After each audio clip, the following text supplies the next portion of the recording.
आज हम लोग प्रतिक्रियावादी पॉपुलिज्म और उसके भाषा संबंधी दृष्टिकोण को लेकर बात करेंगे। और मुश्किल यह है कि जब हम प्रतिक्रियावादी पॉपुलिज्म की बात कर रहे हैं तो मेरे सामने एक संगठन है जो प्रतिक्रियावादी पॉपुलिज्म का आइकॉन है, जिसे आप लोग राष्ट्रीय स्वयंसेवक संघ के नाम से जानते हैं। और ये जो प्रतिक्रियावादी पॉपुलिज्म है, उस प्रतिक्रियावादी पॉपुलिज्म की राजनीतिक अभिव्यक्ति भाजपा के राजनीतिक प्रोग्राम के जरिए आरएसएस करता रहा है। उसके जितने भी आनुषंगिक संगठन हैं वो इस पॉपुलिज्म का हिस्सा हैं। ये जो अभी जो एक हर हर मोदी की जो हवा चल रही है, इस हवा का मोदी के व्यक्तित्व से कम संबंध है। इसका प्रतिक्रियावादी पॉपुलिज्म के राजनीतिक नजरिए से गहरा संबंध है। और जब मैं ये बात कह रहा हूं तो अपने अब तक के पिछले 23 साल के एक्सपीरियंस के आधार पर कह रहा हूं आपसे।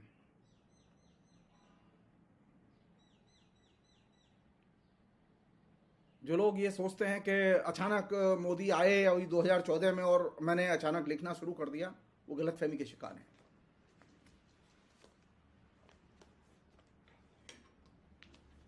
ये पुस्तक है मेरी, सांप्रदायिकता, आतंकवाद और जनमाध्यम, 2005 में छपी थी। मैंने 2005 में जब ये पुस्तक छपी थी, उसके नरेंद्र मोदी के 2002 के इलेक्शन जीतने के तत्काल बाद मैं दैनिक जनसत्ता में उन दिनों उसके कलकत्ता एडिशन में लेख लिखता था, वीकली। तो मैंने एक लेख लिखा था जो कि इस पुस्तक में है, जो 2005 में छपी है। मीडिया निर्मित घृणा और हिंसा ने मोदी को वैध बनाया, यह शीर्षक है उस लेख का।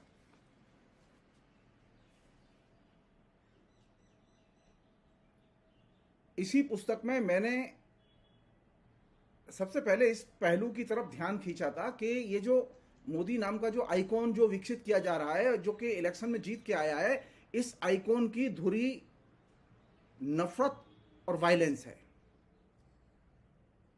इसका उस व्यक्तिगत तौर पर मोदी से कोई लेना देना नहीं। जो मीडिया निर्मित जो छवि है, जिसका कि सबसे ज्यादा उत्पादन और पुनरुत्पादन किया गया, इसी पुस्तक में मैंने ये प्रश्न सबसे पहले हाईलाइट किया था और पेश किया था कि ये जो प्रतिक्रियावादी जो पॉपुलिज्म है, जिसे सामान्य हिंदी में कहें दक्षिणपंथी अंधलोकवाद, पॉपुलिज्म को ये अंधलोकवाद जो पदबंध है, ये गुरुवर नामवर सिंह की देन है। उन्होंने बहुत ही सुंदर इसका पॉपुलिज्म का अनुवाद किया है।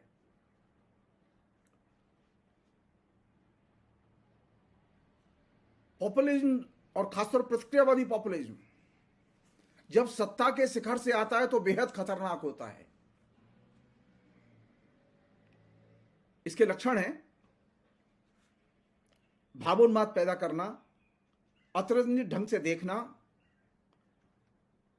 गैर वाजिब मांगों को हवा देना, जनता के असंतोष को आवेग की हदों तक ले जाना, टकराव की भाषा एवं तनाव की भाषा का इस्तेमाल करना, व्यक्ति और समूह की वास्तविक पहचान के बजाय संस्कृत पहचान को उभारना, वास्तव को अवास्तव और अवास्तव को वास्तव बताना, आवेग एवं आंदोलन का ऐसा उन्माद पैदा करना जिससे आम लोग स्वतंत्र और विवेक संगत रूप से सोचना और फैसले लेना छोड़ दें। प्रतिक्रियावादी राजनीतिक पॉपुलिज्म के ये सभी लक्षण संघ परिवार की बृहत्तर सांस्कृतिक राजनीतिक रणनीति की धुरी हैं।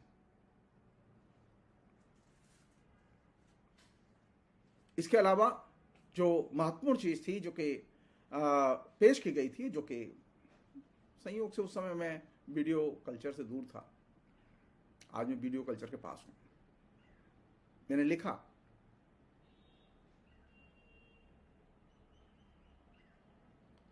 कि संघ इसके अलावा क्या करता है, इसके अलावा इतिहास का विकृतीकरण, राष्ट्रीय पहचान का विकृतीकरण, अंधराष्ट्रवादी एवं पृथकतावादी राजनीतिक मसलों को हवा देना, अतार्किक प्रांतीय विभाजनों को तार्किक रूप से सही ठहराना,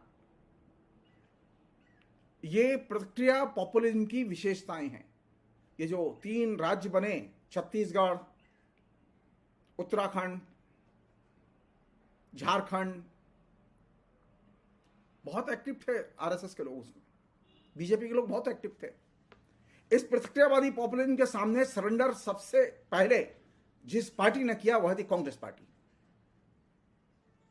सरेंडर करने की जरूरत नहीं थी, लेकिन ये पॉपुलिज्म के शिकार बने और आज वह दक्षिणपंथी जो प्रतिक्रियावादी पॉपुलिज्म है वह बिल्कुल एकदम केंद्र सरकार के सत्ता के शिखर पर बैठा हुआ है।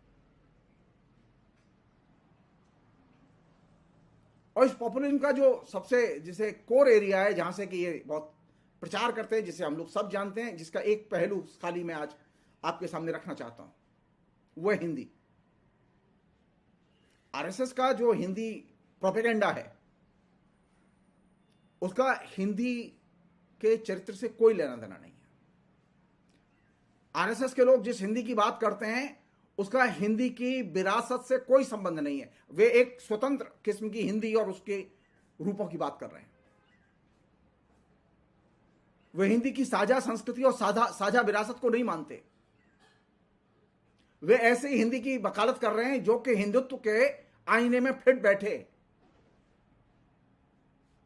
जाहिर है कि आधुनिक हिंदी हो या मध्यकालीन हिंदी हो या मध्यकालीन बोलियां हो, भाषा हो, उन सभी भाषाओं में बड़े पैमाने पर धर्मनिरपेक्ष साहित्य रचा गया है। तो आरएसएस की धर्मनिरपेक्ष साहित्य और साहित्यकारों में कोई रुचि नहीं है। मध्यकालीन बोलियों और भाषाओं के जो पॉजिटिव एस्पेक्ट हैं, सकारात्मक पहलू हैं, उनमें कोई रुचि नहीं है। उनको एक संस्कृत निष्ठ हिंदी चाहिए, एक ऐसी हिंदी चाहिए जो कि उर्दू से एकदम फ्री हो। ऐसी हिंदी चाहिए जो बोलचाल में कहीं नहीं मिलती। ऐसी हिंदी चाहिए जिसे आरएसएस में जाने वाले स्वयंसेवक कभी नहीं बोलते। आप सर्वे करके देखिए, आरएसएस के जो नेता हैं और कार्यकर्ता हैं उनके बच्चे किन स्कूलों में जाके पढ़ते हैं। कई करोड़ की आबादी ये है जो कि आरएसएस के साथ जुड़ी हुई है। आरएसएस के लोग और उनके बच्चे, उनके नेता और उनके बच्चे अंग्रेजी मीडियम के स्कूलों में जाके पढ़ते हैं और अंग्रेजी मीडियम की शिक्षा दीक्षा ग्रहण करते हैं। हिंदी से उनका कोई लेना देना नहीं है। आरएसएस जिन इलाकों को, जिन राज्यों को नियंत्रित करता है, जहां उसका वर्चस्व है, वहां के बोर्ड की परीक्षाओं में आप हिंदी भाषी क्षेत्र के उन राज्यों को उठाइए जहां पर के बीजेपी की सरकारें रही और अभी भी हैं। वहां बोर्ड की परीक्षाओं में सबसे अधिक संख्या में फेल होने वाले विद्यार्थी अगर किसी विषय में पाए जाते हैं तो वो हिंदी है। क्यों? क्योंकि हिंदी को पढ़ाने में और हिंदी के विकास में आरएसएस की कोई दिलचस्पी नहीं है। एक और चीज, और बहुत महत्वपूर्ण चीज, फर्ज करो हम ये मान लें कि संस्कृत हमारी मातृभाषा है और संस्कृत हमारी सभी भाषाओं की जननी है, तो आरएसएस वालों से ये तो बात तो पूछी जानी चाहिए ना कि उत्तर प्रदेश में बड़े संख्या में संस्कृत की पाठशालाएं क्यों बंद की गई। पिछले 6 साल में जितनी संस्कृत की पाठशालाएं उत्तर प्रदेश में बंद हुई हैं उतनी पहले कभी बंद नहीं हुई। मैं अकेले मथुरा की बता सकता हूं। मथुरा में जो 6-7 संस्कृत पाठशालाएं थी वो एकदम बंद पड़ी हैं, वहां कोई नए शिक्षकों की नियुक्ति नहीं हुई है। ये कैसी संस्कृत सेवा है? संस्कृत का उत्थान, संस्कृत भाषा का विकास क्या कनाडा में संस्कृत पढ़कर होगा? उत्तर प्रदेश में संस्कृत पाठशालाओं का नेटवर्क बंद करके किसके हित में खड़ी हुई है योगी की सरकार? मैं फिर रिपीट कर रहा हूं, राष्ट्रीय स्वयंसेवक संघ और भाजपा का भारत की भाषाओं के साथ में मित्र संबंध नहीं है। वे देशी भाषाओं के विकास और पल्लवन पर वे ध्यान नहीं देते, उस पर खर्च नहीं करते।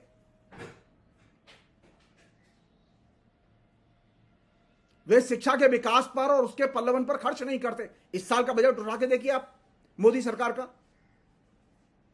बड़े पैमाने पर शिक्षा के बजट में कटौती की गई है।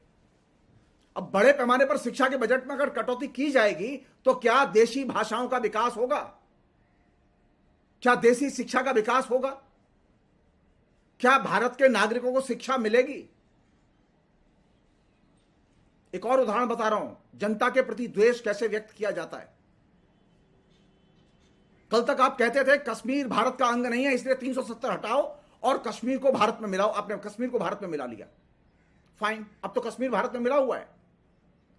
पिछले 75 साल में कभी भी कश्मीर के विद्यार्थियों की फेलोशिप खत्म नहीं की गई, लेकिन इस बार के बजट में 5000 कश्मीर के विद्यार्थियों की फेलोशिप का बजट एक सिरे से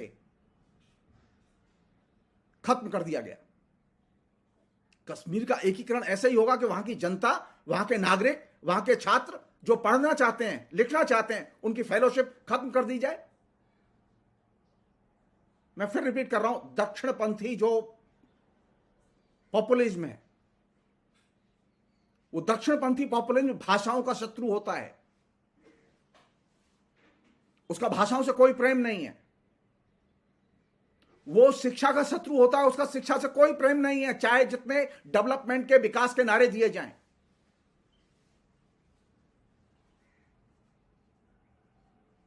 एक अन्य चीज,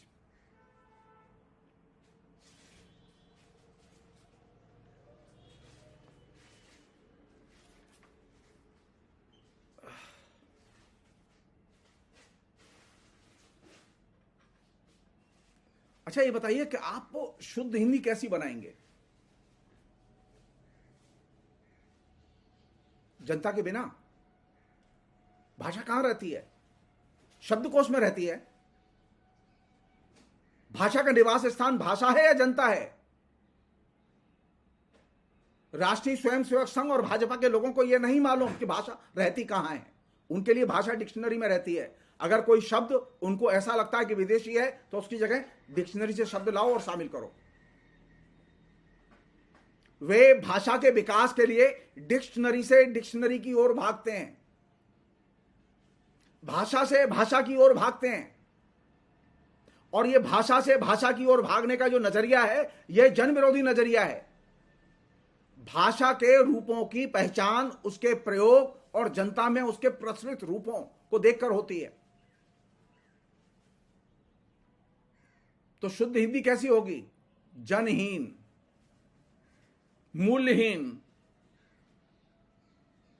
उसे न बाजार में पाएंगे, न शाखाओं में पाएंगे, न पांचजन्य अखबार में पाएंगे। और तो और, अगर शुद्ध हिंदी का इतना ही प्रेम है और हिंदुस्तान के व्यापारियों का एक बड़ा हिस्सा जो आरएसएस को फंड देता है और आरएसएस इस तरह का जन विरोधी प्रचार करता है, हम उनसे सिर्फ एक ही गुजारिश करेंगे कि वो अपने खाते, अपने व्यापार के खाते सिर्फ ये शुद्ध हिंदी में लिखना शुरू कर दें। पूरे देश में आप जान लीजिए, हिंदी भाषी क्षेत्र में खासतौर पर कहीं पर भी पहले और न आज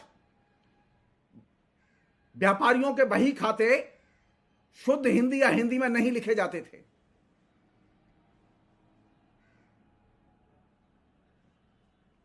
और जिन खत्री व्यापारियों के कामकाज की व्यापार की भाषा खड़ी बोली हिंदी थी, उस खड़ी बोली हिंदी में साझा विरासत घुली मिली थी। उस खड़ी बोली हिंदी में बाजार की हिंदी घुली मिली थी। और वही खड़ी बोली हिंदी प्रचलित हुई एक बड़ी भाषा के तौर पर, कम्युनिकेशन की बड़ी भाषा के तौर पर। तो उन्हें खड़ी बोली हिंदी नहीं चाहिए, उन्हें शुद्ध हिंदी चाहिए। ऐसी शुद्ध हिंदी जिसे आरएसएस को फंड देने वाले व्यापारी भी अपने बही खातों में नहीं लिखते। पहले सराफी में लिखते थे, वो बही खाते। बही खाते की एक खास भाषा होती थी ये। अब ये कंप्यूटर के युग में सारी की सारी जो स्लिप आपको दुकान से मिलती हैं वो कंप्यूटराइज लैंग्वेज में और अंग्रेजी में होती हैं, उसका हिंदी से कोई संबंध नहीं है। कहने का मतलब यह कि ये जो लोग आरएसएस को फंड देते हैं, ये जो लोग आरएसएस का प्रोपेगेंडा करते हैं, इनका शुद्ध हिंदी और उसके आचार व्यवहार से कोई संबंध नहीं है। यह शुद्ध हिंदी इनकी काल्पनिक भाषा है, यह जनता के जीवन में कहीं एग्जिस्ट नहीं करती। एक अन्य चीज,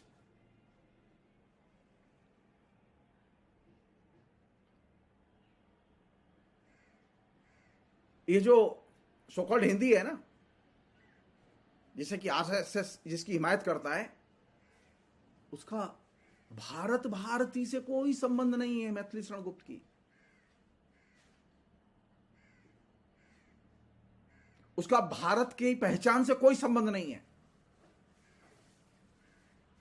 आधुनिक काल की खड़ी बोली हिंदी धर्मनिरपेक्षता की प्रमुख कम्युनिकेशन की भाषा रही है, और यह धर्मनिरपेक्षता की कम्युनिकेशन की भाषा बनने के लिए उसने सांप्रदायिक भाषिक रूपों के साथ में सांप्रदायिक साहित्यिक रूपों और अभिव्यक्ति के विचारधारात्मक रूपों के साथ में उसने विचारधारात्मक संघर्ष किया है। तो आप क्या कर रहे हैं? आप जगह जगह विभिन्न किस्म के ये जो भाषिक गद्य लेखक, पद्य लेखक, नाटक लेखक, पत्रकार जो इकट्ठे किए हैं जोकरों की तरह,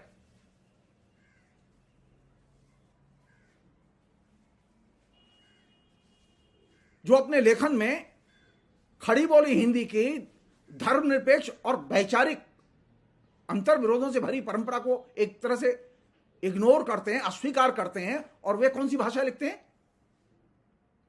विचारधाराहीन भाषा लिखते हैं, अराजनीतिक भाषा लिखते हैं। खड़ी बोली हिंदी अराजनीतिक भाषा नहीं है, वो एकदम पॉलिटिकल लैंग्वेज है, और वो फ्रीडम मूवमेंट की महत्वपूर्ण कम्युनिकेशन की भाषा रही है। महात्मा गांधी के, सुभाष चंद्र बोस के, मदन मोहन मालवीय के कम्युनिकेशन की प्रमुख भाषा रही है। वो शुद्ध हिंदी नहीं थी।